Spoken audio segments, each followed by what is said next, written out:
Hello students, welcome to RHchemistry. So ನೀವೇನಾದರೂ 2022 pass out ಆಗಿದ್ದರು, so ನಿಮ್ಮ ರ್ಯಾಂಕಿಂಗಲ್ಲಿ ಏನಾದ್ರು ಬಹಳ ಡಿಫ್ರೆನ್ಸ್ ಅಂತ ಅನಿಸಿದರೆ, ಅಂದರೆ ನಿಮ್ಮ ಮತ್ತು ನಿಮ್ಮ ಫ್ರೆಂಡ್ 2022 ಪಾಸ್ ಆಗಿರಬೇಕು, ಫ್ರೆಶರ್ ಆಗಿರಬೇಕು, ಮತ್ತು ಈ ಒಂದು ರೀತಿ ಡಿಫ್ರೆನ್ಸ್ ಏನಾದರೂ ನಿಮಗೆ ಕಾಣಿಸ್ತಾ ಇದ್ದರೆ, ಸೊ ಇದು ಸ್ಟೂಡೆಂಟ್ಸ್ ಮಾಡಿರೋಂಥ ಮಿಸ್ಟೇಕ್ ಆಗಿರ್ತದೆ. ಅದೇನು ಮಾಡಿರ್ತೀರಿ ಅಂತಲೂ ಹೇಳಿರ್ತೀನಿ, ಅದಕ್ಕೇನು ಮಾಡಬೇಕು ಅಂತಲೂ ಕೂಡ ಹೇಳ್ತೀನಿ. ಸೊ ನೀವೇನಾದರೂ ಫಸ್ಟ್ ಟೈಮ್ ಚಾನಲ್ ವಿಸಿಟ್ ಮಾಡ್ತಾ ಇದ್ದರೆ ಚಾನಲ್ ಸಬ್ಸ್ಕ್ರೈಬ್ ಮಾಡಿ ಮತ್ತು ಸಪೋರ್ಟ್ ಮಾಡಿ. ಸೊ ಇದು ನೋಡಿ, ನಿಮಗೆ ಎರಡು ಎಕ್ಸಾಂಪಲ್ ನಾನು ನಿಮಗೆ ತೋರಿಸ್ತಾ ಇದ್ದೀನಿ. ಸೊ ಇವೆರಡು ಎಕ್ಸಾಂಪಲ್ನಲ್ಲಿ ಈ 48,884 ತೊಗೊಂಡಿರುವಂಥ ವಿದ್ಯಾರ್ಥಿ ಮತ್ತು 1,56,136 ತೆಗೆದುಕೊಂಡಿರುವಂಥ ವಿದ್ಯಾರ್ಥಿ, both are from the 2022 batch only. ಗೊತ್ತಿರಲಿ, ಇದು 100% ಶೋರ್. ನನಗೆ ಪರಿಚಯ ಇದ್ದಂಥ ಒಬ್ಬ ಲೆಕ್ಚರರ್, ಗೌರ್ಮೆಂಟ್ ಸ್ಕೂಲ್ ಸ್ಟೂಡೆಂಟ್ಸ್ಗಳದ್ದು ಇದು. ಓಕೆ, ಸೊ ನೋಡಿ, 2022 ಪಾಸ್ ಆಗಿರುವಂಥ ಒಬ್ಬ ವಿದ್ಯಾರ್ಥಿ, ಎರಡು ವಿದ್ಯಾರ್ಥಿಗಳ ಒಂದು ರಿಸಲ್ಟನ್ನು ನಿಮಗೆ ತೋರಿಸ್ತಾ ಇದ್ದೀನಿ. ನೋಡಿ, ಎರಡು ವಿದ್ಯಾರ್ಥಿಗಳ ಎಲ್ಲ ರೀತಿಯ ಮಾರ್ಕ್ಸನ್ನು ಇವರು ಕನ್ಸಿಡರ್ ಮಾಡಬೇಕಿತ್ತು. ಇದನ್ನು ಮತ್ತು ಇದನ್ನು ನೋಡಿ, ಹೌದಾ? ಇದಕ್ಕೂ ಮತ್ತು ಇದಕ್ಕೂ ಎರಡೂ ಕಡೆ ಮಾರ್ಕ್ಸ್ ಆಲ್ಮೋಸ್ಟ್ ಸೇಮ್ ಇದೆ, ಹೌದಾ? If you want to calculate also you can do that.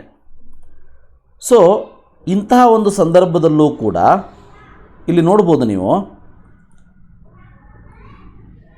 ಈ ಒಂದು ಕೇಸಲ್ಲಿ 80, 84 ಆ್ಯಂಡ್ 90 254 ಆಗ್ತದೆ, ಹೌದಾ? ಸೊ ಈ ಕೇಸಲ್ಲಿ 80, 91 ಆ್ಯಂಡ್ 91 252 ಆಗ್ತದೆ. ಈ ಕೇಸಲ್ಲಿ 20, 22 and 24 if you add you will get 66. And in this case if you add you will get 68. ಗೊತ್ತಿರಲಿ, 68 ಅಂದರೆ 2 ಮಾರ್ಕ್ಸ್ ಇದಕ್ಕೆ ಜಾಸ್ತಿ ಆಗಿದೆ. ಓವರಾಲ್ ಮಾಡಿದರೆ ಸೇಮ್ ಬರ್ತದೆ, ಬಟ್ ಪರ್ಸೆಂಟ್ ವೈಸ್ ನೋಡಿದರೂ ಕೂಡ ಇವಳ ಪರ್ಸಂಟೇಜ್ ಆಲ್ಮೋಸ್ಟ್ ಈಕ್ವಲ್ ಟು 60.66 ಬರ್ತದೆ, ಇದು 60.88 ಬರ್ತದೆ. ಅಂದರೆ 50% ಆಫ್ ಬೋರ್ಡ್ ಆ್ಯಂಡ್ 50% ಆಫ್ CETಯನ್ನು ಆ್ಯಡ್ ಮಾಡಿದಾಗ, ಅಂದರೆ ಎರಡು ಆಲ್ಮೋಸ್ಟ್ ರ್ಯಾಂಕ್ಗಳು ಕೂಡ ಸೇಮ್ ಬರಬೇಕಿತ್ತು. But this much huge difference ಯಾಕೆ ಅಂತ ನಾನು ನೋಡಿದಾಗ ಅವರ ಅಪ್ಲಿಕೇಶನ್ ಫಾರ್ಮ್ ಮೇಲೆ ನನಗೆ ಡೌಟ್ ಬಂತು. ಅವರ ಅಪ್ಲಿಕೇಶನ್ ಫಾರ್ಮನ್ನು ತರಿಸ್ಕೊಂಡು ನೋಡಿದೆ, ಸೊ ಇವಳ ರ್ಯಾಂಕ್ ಕರೆಕ್ಟ್ ಇದೆ, ಈ ಒಂದು ವಿದ್ಯಾರ್ಥಿಯ ರ್ಯಾಂಕ್ ಏನಿದೆ ಇದು ರಾಂಗ್ ಆಗಿದೆ, ಹೌದಾ? ಅಂದರೆ ಇದಕ್ಕೆ ಬೋರ್ಡ್ ಎಕ್ಸಾಮನ್ನು ಕನ್ಸಿಡರ್ ಮಾಡಿಲ್ಲ ಈ ಒಂದು ರ್ಯಾಂಕಿಗೆ.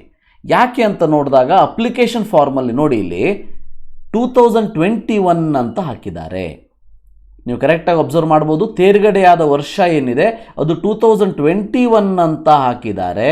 ಬಿಕಾಸ್ ಆಫ್ ದಿಸ್ ರೀಸನ್ ಇದು ಯಾರೂ ಕೂಡ ಮ್ಯಾನ್ಯುವಲಿ ಮಾಡುವಂಥ ಕೆಲಸ ಅಲ್ಲ, ಹೌದಾ?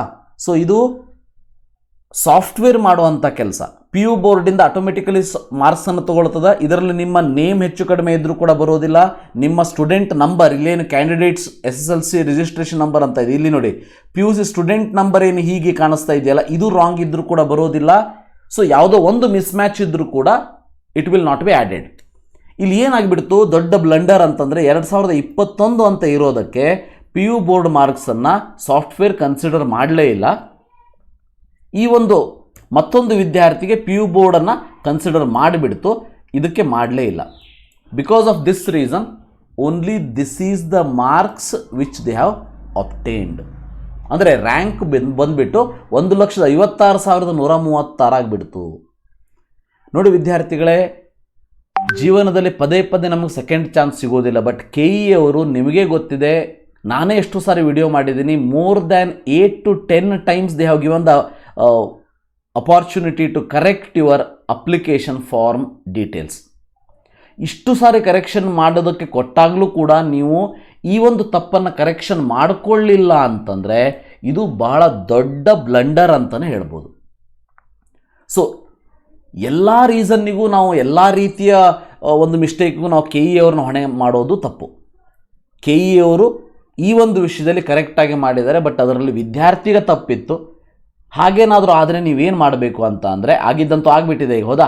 ಹಾಗೇನಾದರೂ ಆದರೆ ನೀವೇನು ಮಾಡಬೇಕು ಅಂದರೆ, ನಿಮ್ಮ second PUC provisional marks card, first second PUC provisional marks ಕಾರ್ಡನ್ನು ತಗೊಳ್ಳಿ, ಪ್ಲಸ್ KCET ಅಪ್ಲಿಕೇಶನ್ ಫಾರ್ಮ್, ಇಲ್ಲಿ ನಾನು ಹಿಂದೆ ತೋರಿಸಿದ್ನಲ್ಲ KCET ಅಪ್ಲಿಕೇಶನ್ ಫಾರ್ಮ್, ಇದರ ಒಂದು copy, plus rank card, rank card, remember rank card ಇಷ್ಟನ್ನು ಆ್ಯಡ್ ಮಾಡಿ ಈ ಒಂದು ಮೇಲಿಗೆ ಮೇಲ್ ಮಾಡಿ KE authority KA@nic.in. So and ಈ ಒಂದು ವಾಟ್ಸಪ್ ನಂಬರಿಗೆ ವಾಟ್ಸಪ್ಪನ್ನು ಮಾಡಿ. ಅದರ ಜೊತೆಗೆ ಈ ನಂಬರ್ಗಳಿಗೂ ಕೂಡ ನೀವು ಟ್ರೈ ಮಾಡ್ತಾ ಇರಬೇಕಾಗ್ತದೆ. ಇವತ್ತು Sunday, may be they will not attend the calls. So ಯಾಕಂದರೆ ನೀವೆಲ್ಲ ಮಾಡಿಬಿಟ್ಟು ನಿಮ್ಮ ರ್ಯಾಂಕ್ ಸರಿ ಬಂದಿಲ್ಲ ಅಂತಂದರೆ ಇದು ನಿಮ್ಮ ಮಿಸ್ಟೇಕೇ ಆಗಿದೆ, KE ಅವರ ಮಿಸ್ಟೇಕ್ ಅಲ್ಲ ಇದು. ಆದ್ದರಿಂದ ಯಾರು ಫ್ರೆಷರ್ಸ್ ಇದ್ದೀರಿ, ಫ್ರೆಷರ್ಸ್ ಇದ್ದುಬಿಟ್ಟು ನೀವು ನಿಮ್ಮ ಇನ್ನೊಂದು ಫ್ರೆಷರ್ ಜೊತೆ ಮಾರ್ಕ್ಸನ್ನು ಕಂಪೇರ್ ಮಾಡ್ಕೊಳ್ಳಿ. ಸೊ ರ್ಯಾಂಕ್ ಡಿಫ್ರೆನ್ಸ್ ಯೂಸ್ ಇತ್ತು ಅಂದರೆ ಅಪ್ಲಿಕೇಶನ್ ಫಾರ್ಮನ್ನು ಚೆಕ್ ಮಾಡ್ಕೊಳ್ಳಿ. 2021 ಅಂತ ಹಾಕಿರ್ತೀರಿ ಅಥವಾ 2020 ಹಾಕಿದ್ರು ಕೂಡ ಆಗಿಬಿಡ್ತಿತ್ತು, ಬಟ್ 21 ಅಂತ ಹಾಕಿರ್ತೀರಿ, ಅದಕ್ಕಾಗಿ ಹೀಗಾಗಿರ್ತದೆ.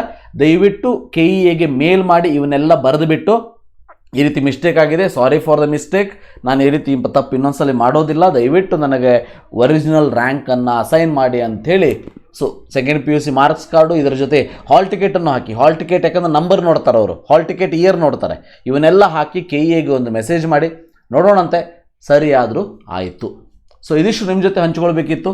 So thank you, have a nice day.